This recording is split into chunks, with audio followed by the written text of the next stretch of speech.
Selamat datang di Sekolah Data Science. Saat ini kita akan melakukan uji reliabilitas terhadap data kuesioner yang sudah kita miliki. Data ini kita berikan dengan nama uji reliabilitas. Sebelum itu rekan-rekan semuanya kita mulai lagi yang sama, yaitu kita install package-nya. Sama, kita lakukan install package-nya seperti sebelumnya. Kita lakukan install package-nya sama.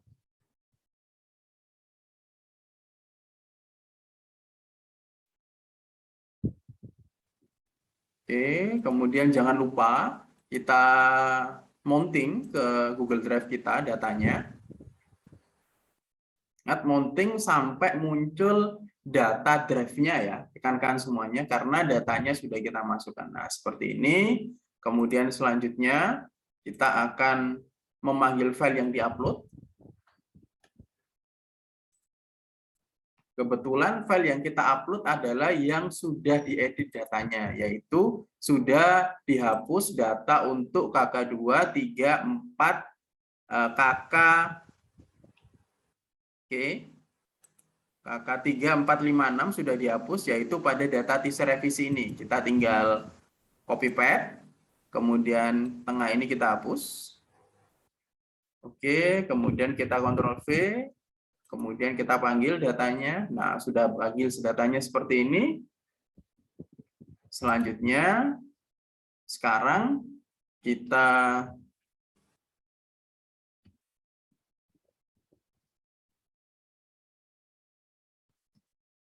devinfo. Oke, datanya sama ya, rekan-rekan semuanya sudah direvisi. Kemudian sekarang kita laksanakan uji reliabilitasnya. Pertama kali sebelum kita melakukan uji reliabilitas, saat ini yang perlu saudara lakukan adalah pada tahap 1, yaitu rekan-rekan semuanya melakukan ini, kita copy dulu tahap 1 ya, rekan-rekan semuanya. Kita copy datanya semuanya sampai sini. Nah, ini adalah di tahap 1. Oke, ini biar lebih jelas kita taruh di bawah.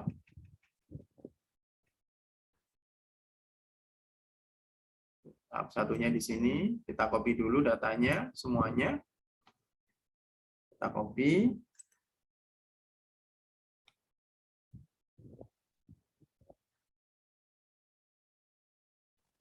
Oke, kita running. Selanjutnya tugas kita adalah melog.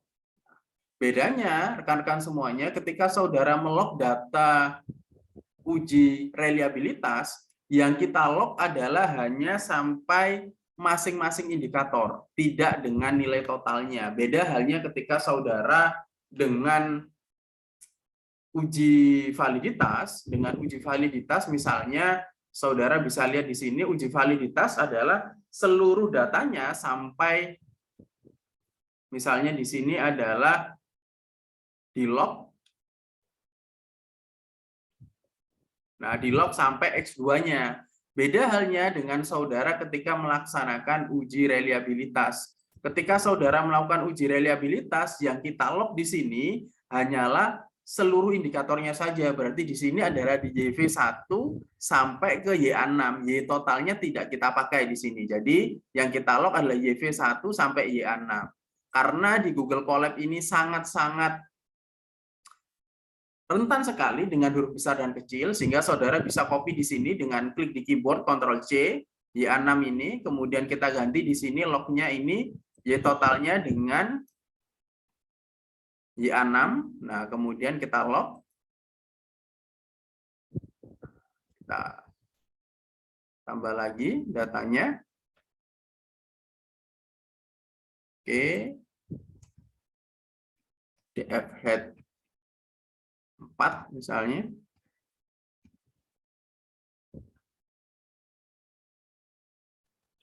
Oke, sudah keluar.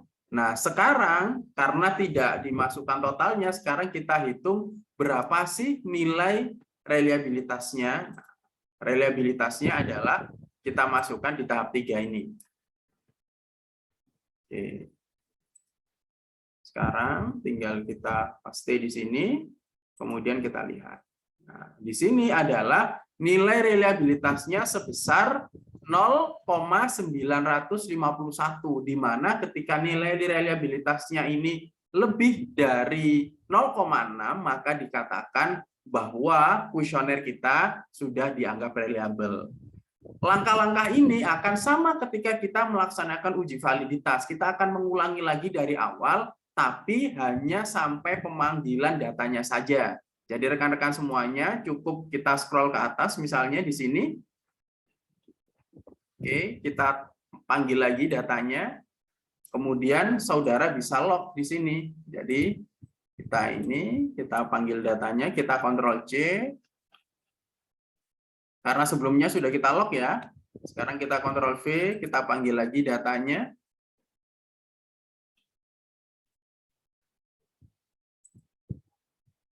Kemudian kita masukkan lagi data di tahap 1 ini. Balik lagi, datanya kita masukkan lagi di sini.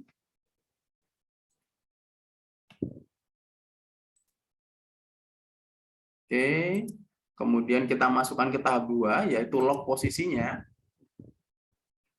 Kita lakukan tahap 2. Kita Ctrl C sama, kemudian kita Ctrl V. Kemudian di sini yang kita log adalah di X2-nya. Nah, kita tahu X2-nya dari mana, Pak? Oke, misalnya seperti ini. Oke. Kita df.info.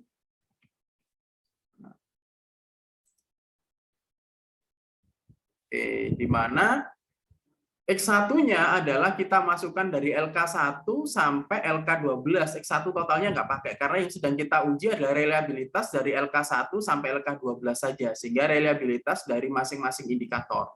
Nilai totalnya tidak kita masukkan, sehingga LK1 di sini kita copy. Pakai keyboard ya, Ctrl C. Saudara letakkan di sini. Kemudian sampai LK12, ini kita copy seperti ini.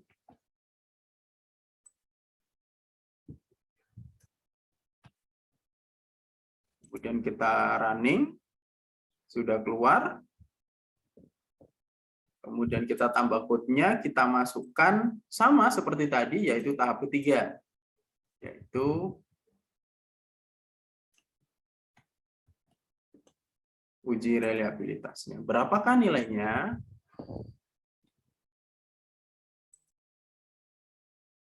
Kita bisa lihat di sini nilainya adalah 0,954, di mana nilainya adalah di atas 0,6 sehingga dianggap nilainya adalah reliable untuk seluruh indikator dari LK1 sampai LK12, atau ini kalau kita lihat dari df.info, ini adalah indikator-indikator dari variabel X1. Kemudian kita lakukan untuk variabel X2, di mana X2 ini hanyalah dari KK1 sampai KK10, sehingga sama, kita cari di sini, kita panggil lagi datanya.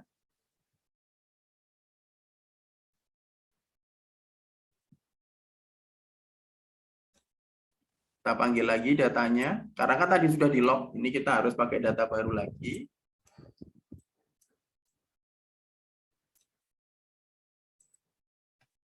Ingat ya, satu dataset ini, satu project hanya bisa membaca dari satu data, sehingga tidak bisa membaca dari data yang lain. Sehingga kita hanya bisa memanggil satu data ini saja. Kemudian, kita tambah lagi.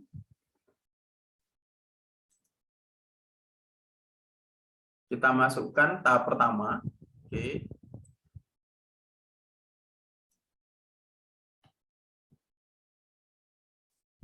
Kita masukkan di sini rumusnya. Setelah dipanggil rumusnya selesai, kemudian di sini yang kedua adalah kita selanjutnya adalah mulai memasukkan data mana saja sih. Nah, ini kita pakai def.info biar nggak usah ke atas lagi. Kita def.info, kemudian kita masukkan yang kedua datanya. Di sini kunci pada datasetnya. Yang kita kunci di sini adalah dataset dari yang KK1 sampai KK10. Jadi di sini kita tulis KK1, copy dari sini saja rekan-rekan semuanya, agar mengurangi tingkat kesalahan ya. Ini kita copy di sini, KK1, kemudian KK10. Oke, kita masukkan di sini. Kemudian kita running. Datanya sudah keluar. DF head 5 misalnya. Nah, cuma 5 baris saja sudah keluar. Selanjutnya kita masukkan di sini adalah tahap ketiga. Jadi DF head ini nggak wajib ya, saudara hanya cukup mengikuti tahap 1, 2, dan 3 saja. Kemudian kita panggil cron batch alpha-nya. Oke. Hasilnya adalah 0,865 atau rekan-rekan semuanya, saudara bisa lihat bahwa dari uji ini variabel, oke, kita lihat dari definfo, variabel X2 seluruh indikatornya dianggap variabel karena memiliki nilai di atas 0,6. Ini adalah salah satu cara kita untuk mengukur reliabilitas pada nilai kuesioner yang sudah kita buat.